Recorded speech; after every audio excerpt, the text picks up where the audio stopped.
A nivel mundial, alrededor de 50 millones de personas padecen esta enfermedad, lo que la ubica como uno de los trastornos neurológicos más comunes. A través de la historia, los pacientes y sus familias han enfrentado discriminación y marginación, basados sobre todo en la falta de conocimiento. Hoy abordaremos los síntomas, tratamientos y el día a día de quienes han sido diagnosticados con epilepsia. Edgar y Silvia esperaban ilusionados la llegada de David. Fue un embarazo normal y tranquilo. Sin embargo, un retraso médico en la atención del parto, que se dio en la semana 41 de gestación, llevó a que el pequeño tenga una afectación en su desarrollo cerebral y como consecuencia ataques de epilepsia. Prácticamente por no tener la atención a su debido tiempo, mi hijo se asfixió. Había ingerido ya el líquido amniótico y también había hecho ya popó, entonces todito eso se metió a los pulmones y mi hijo prácticamente nació asfixiado. Estando allá, la doctora mismo ya nos supo manifestar que de pronto por las convulsiones que él había presentado posiblemente genere una epilepsia en lo posterior. Desde entonces, David requiere cuidados permanentes. Está por cumplir 6 años. Sin embargo, su desarrollo es el de un niño de menos de un año. Además, su epilepsia es una de las más complejas. Es conocida como refractaria, donde las crisis son frecuentes e incapacitantes.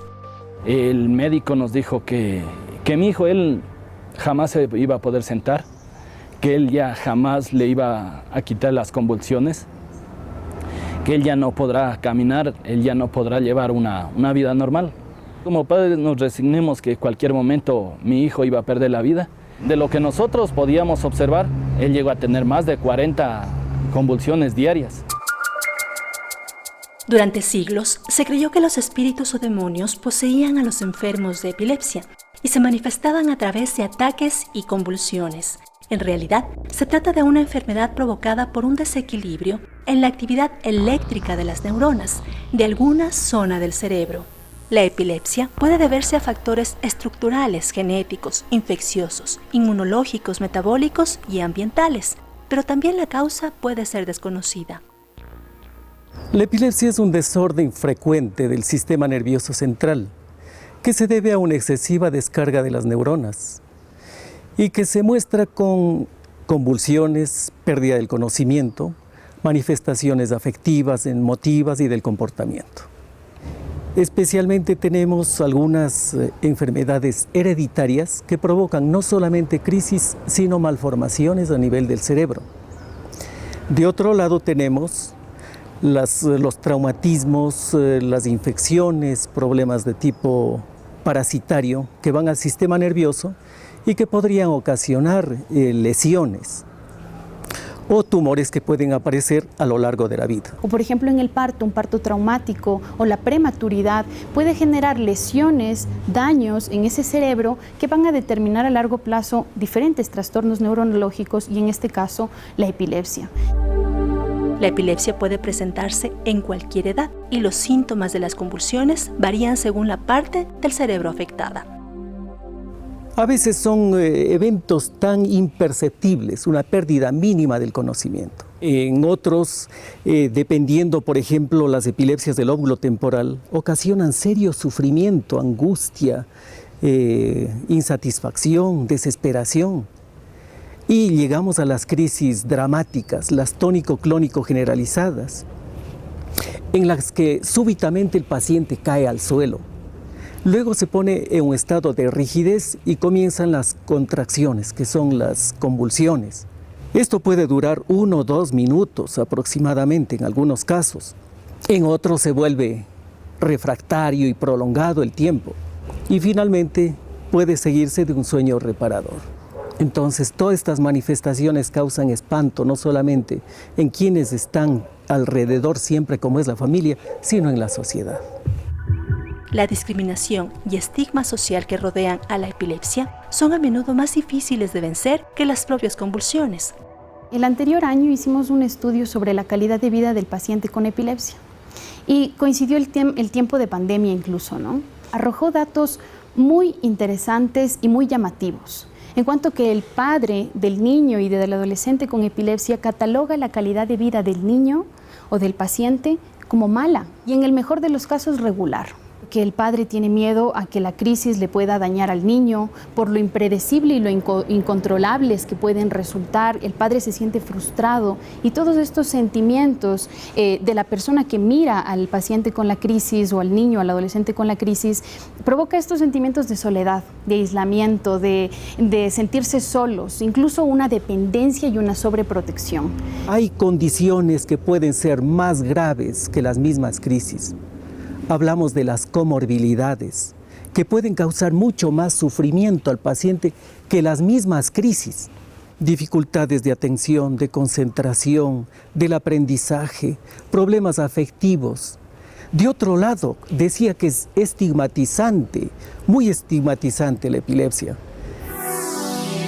El Centro Nacional de Epilepsia de Ecuador realizó un estudio con el aval del Ministerio de Salud sobre el uso del cannabidiol o CBD, ingrediente activo derivado de la marihuana, como una terapia coadyuvante para el tratamiento de epilepsias refractarias. Los pacientes tenían entre 1 y 40 años.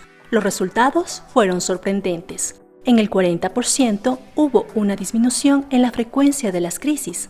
En el 27% desaparecieron totalmente. También hubo cambios neurocognitivos. 73% presentó mejoría del comportamiento, 60% en el lenguaje y el 100% en el estado del ánimo.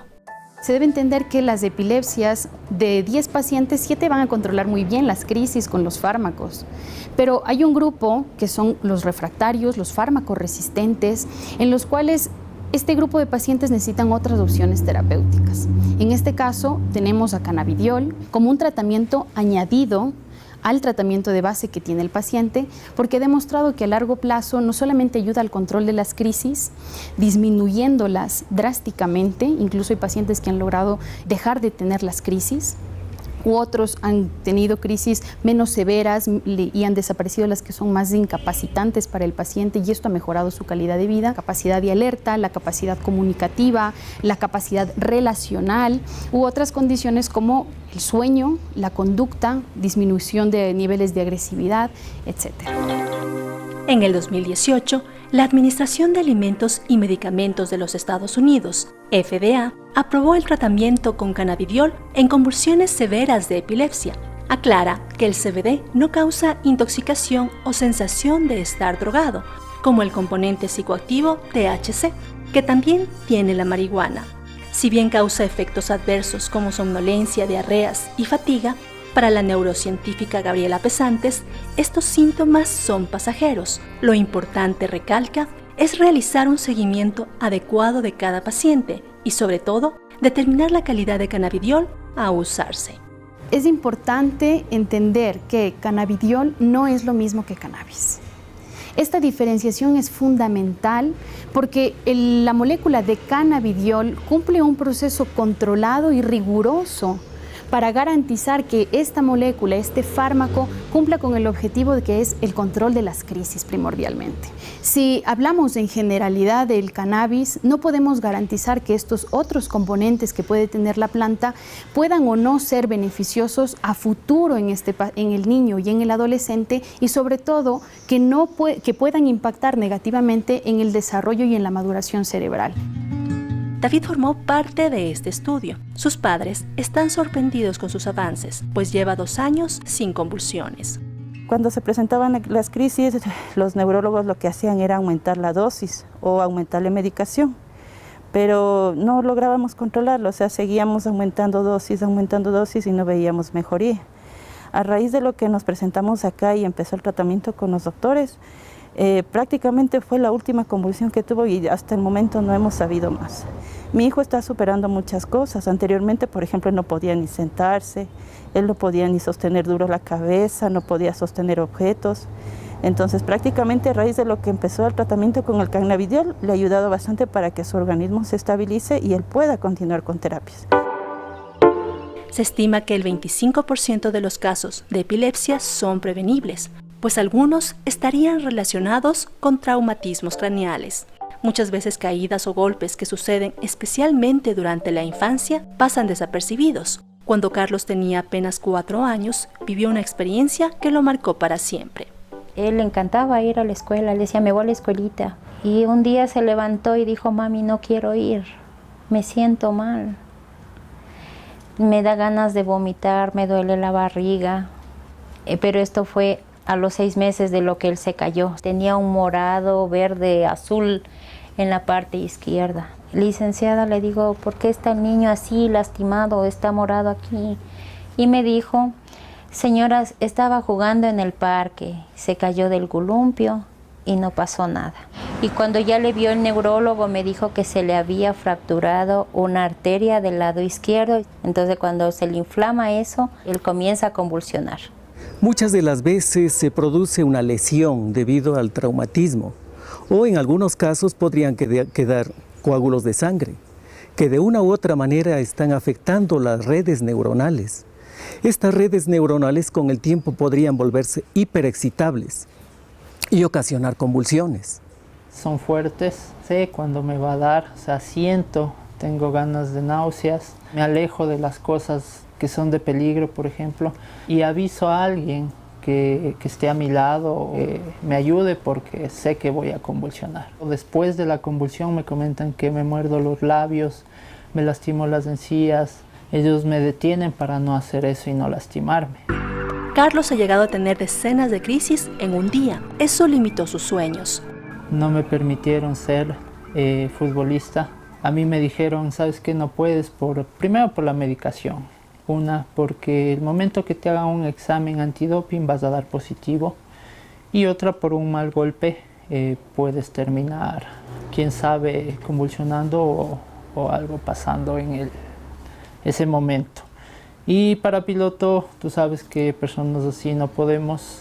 Obviamente puedes convulsionar y puedes matar a más personas, entonces esto no es para ti. Fueron sueños frustrados. Carlos ha vivido bullying y discriminación debido a su epilepsia. Sin embargo, en el camino ha encontrado buenos amigos y también las fuerzas para lograr lo que ha querido. He logrado hacer deporte extremo, por ejemplo, el lanzarte del puente. He logrado hacer deporte, que es el fútbol, que más me gusta. Perdí el miedo, incluso el decir a la gente, mire, sí, yo tengo epilepsia. Lo que no puedo hacer, por ejemplo, eso sí es manejar un auto. Pero el resto de cosas, o sea, no es ningún impedimento para una persona con epilepsia.